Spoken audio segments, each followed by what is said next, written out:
Hello everyone, welcome to our channel. काफ़ी दिनों से एक पॉजिटिव मोड पर मार्केट चल रहा था और उसके बाद फ्राइडे को हमें एक अच्छी गिरावट मार्केट में दिखाई दी। इस गिरावट के पीछे क्या क्या रीजंस थे और क्या आगे जाके ये गिरावट ऐसी रह सकती है, इन सारी चीज़ों को हम इस वीडियो में डिस्कस करेंगे।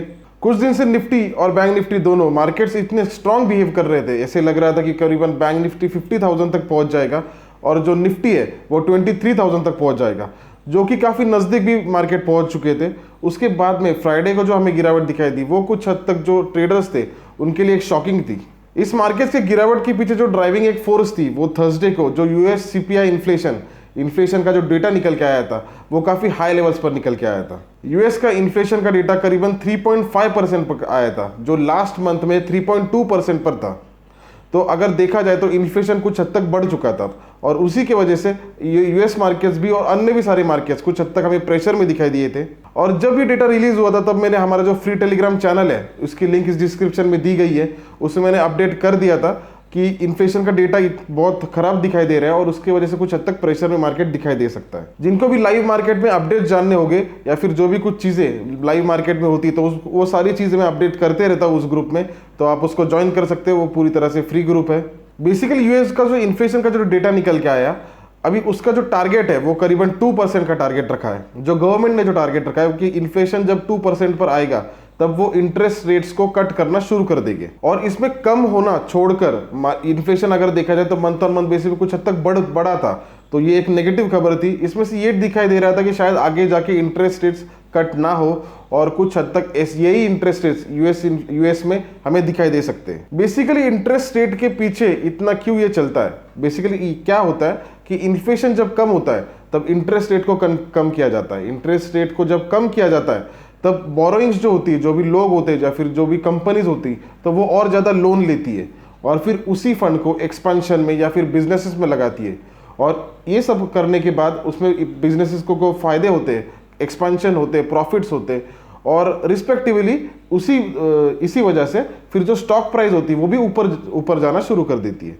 तो इसकी वजह से इंटरेस्ट रेट को कट करना मार्केट्स के लिए हमेशा अच्छा माना जाता है। तो ये यूएस इन्फ्लेशन के न्यूज़ के बाद कुछ हद तक प्रेशर में मार्केट्स रहे। अभी कल अगर देखा जाए तो कल टीसीएस का भी रिजल्ट निकल के आया था। उन्होंने करीबन 28 रुपीज़ का डिविडेंड पर शेयर, इक्विटी पर शेयर उन्होंने अनाउंस किया है और जो इबिट का जो मार्जिन अगर देखा जाए 26% पर गया, तो उसमें कुछ हद तक राइज हमें दिखाई दे रही है। ओवरऑल अगर रिजल्ट भी देखा तो सो है, मुझे कुछ ज्यादा बहुत एक्स्ट्राऑर्डिनरी लगा उस रिजल्ट में। हाँ, लेकिन आईटी कंपनीज को अगर जैसे माना जा रहा था कि कुछ हद तक इनको जो ग्लोबल क्यूज जो चल रहे थे उसकी वजह से कुछ हद तक प्रेशर में रह सकते, तो इतना बड़ा नेगेटिव इंपैक्ट नहीं दिखाई दे रहा है।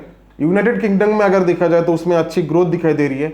लैटिन अमेरिका में भी अगर देखा जाए तो टीसीएस ने अच्छा परफॉर्म किया है। सिर्फ नॉर्थ अमेरिकन रीजन में कुछ हद तक थोड़ा कम दिखाई दे रहा है, लेकिन बाकी रीजन्स में टीसीएस ने अच्छा परफॉर्म किया है और इसका मंडे को हमें इम्पैक्ट दिख सकता है मार्केट्स के ऊपर। अभी इसको रिएक्शन कैसे होगा उसको देखना पड़ेगा। लेकिन क्या इसका यह अर्थ है कि आईटी लॉन्ग टर्म के लिए अच्छा है, तो उसको एग्जैक्टली नहीं बता सकते। लेकिन फिर भी अगर देखा जाए तो जो प्राइस टू अर्निंग्स है, कोविड के पहले जो प्राइस टू अर्निंग्स थे तो वो करीबन 19 टाइम्स थे और अभी जो प्राइस टू अर्निंग्स है वो 31 टाइम्स है।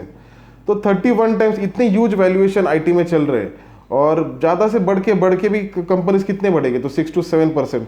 तो मुझे वैल्यूएशन थोड़ा कुछ हद तक अजीब लग रहा है और इतने हाई वैल्यूएशन पर पता नहीं मुझे कि कैसे आईटी इतना परफॉर्म कर सकते हैं या फिर नहीं। लेकिन हाँ, वैल्यूएशंस काफ़ी हाई दिखाई दे रहे हैं और जो भी ग्लोबल क्यूज जो हमें दिखाई दे रहे हैं, जो भी ग्लोबल प्रेशर चल रहा है और उसके हिसाब से आईटी में इतना आउट परफॉर्म करना मुझे ऐसे लगता है काफ़ी मुश्किल है। निफ्टी में अगर देखा जाए तो निफ्टी ने करीबन 22,600 को क्लोज दिया है और एग्जैक्टली अगर देखा जाए तो निफ्टी ने उसका जो ऑल टाइम हाई था 22,880 वहाँ तक जाने के बाद एग्जैक्टली जो सपोर्ट है ये वहाँ तक आने के बाद उसने स्टॉप ले लिया है, जो कि एग्जैक्टली यही लेवल है 22,600। पहले भी अगर देखा जाए तो इसी लेवल से निफ्टी ने रेजिस्टेंस आया था और वहाँ से हमें एक फॉल दिखाई दिया था और इस रेंज में भी अगर देखा जाए तो 22,600 को ब्रेक करने के लिए करीबन डे के 5 to 6 कैंडल्स वहाँ पे प्ले किया है और उसके बाद उसने ब्रेकआउट दिया है और यहाँ से आने के बाद भी इसी सपोर्ट पर उसने स्टॉप लिया है। अभी निफ्टी में पॉसिबिलिटीज़ कौन से हैं? निफ्टी में पहली जो पॉसिबिलिटीज़ है वो ये है कि क्या इस सपोर्ट पर वो सपोर्ट लेने के बाद एक अपवर्ड ट्रेंड पकड़ता है या इस सपोर्ट को निफ्टी ब्रेक करता है। अभी हम इसमें दोनों पॉसिबिलिटीज़ को डिस्कस करेंगे। इसमें फर्स्ट जो क्वेश्चन है वो ये है कि 22,600 अगर ब्रेक होता है तो नेक्स्ट सपोर्ट कहाँ पर है। तो नेक्स्ट सपोर्ट जो हमें दिख रहा है वो करीबन इस लेवल पर हमें दिख रहा है, क्योंकि अगर देखा जाए पास्ट हिस्ट्री तो इस रेंज में यहाँ से एक रेजिस्टेंस आया था, और इस रेंज में भी अगर देखा जाए तो करीबन 1 कैंडल, 2 कैंडल, 3 कैंडल, 4, 5, 6 कैंडल्स का जो लोअर जो अगर दिख रहा है तो वो यही सपोर्ट दिख रहा है। तो करीबन 3 से 4 कैंडल ने इस रेंज में सपोर्ट लिया था और वहां से फिर बाउंस बैक हमें दिखाई दिया था। और सिमिलरली इस रेंज में भी अगर देखा जाए तो मैक्स टू मैक्स इस रेंज तक निफ्टी आई थी और वहां से फिर वापस एक बाउंस बैक हमें दिखाई दिया था। तो ये एक स्ट्रॉन्ग सपोर्ट का काम कर सकता है, जो कि 22,400 ये लेवल है। तो ऐसे सिचुएशन में मेरी ये मूव रहेगी कि 22,600 के नीचे अगर रहती है तो 22,600 ये मेरा स्टॉप लॉस रहेगा, और टारगेट 22,400 ये मेरा टारगेट रहेगा।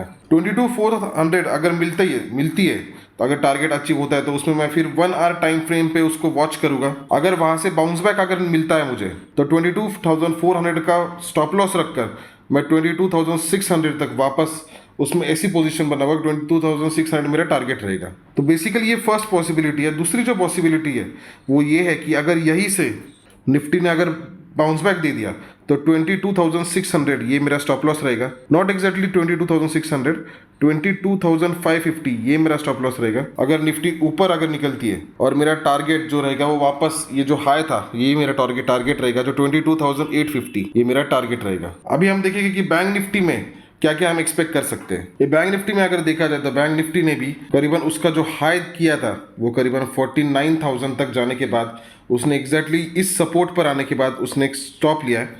इसको मैं सपोर्ट इसके लिए कह रहा था क्योंकि अगर पिछला भी अगर टॉप अगर देखा जाए तो इसी लेवल तक बैंक निफ्टी आई थी। तो प्राइस पैटर्न के हिसाब से इसने एक सपोर्ट का काम किया है और यहाँ तक आने के बाद उसने स्टॉप लिया है। और इमीडिएटली अभी इसमें ये देखना होगा कि क्या बैंक निफ्टी ये सपोर्ट को ब्रेक करता है। बैंक निफ्टी में भी अगर ये सपोर्ट अगर ब्रेक होता है और डाउनवर्ड साइड में अगर रहता है तो फिर मेरा 48,560 ये स्टॉप लॉस रहेगा। और फिर मुझे ऐसा लगता है कि इस लेवल तक जो इसने टॉप किया था वहां तक आ सकता है, जो कि है 48,000।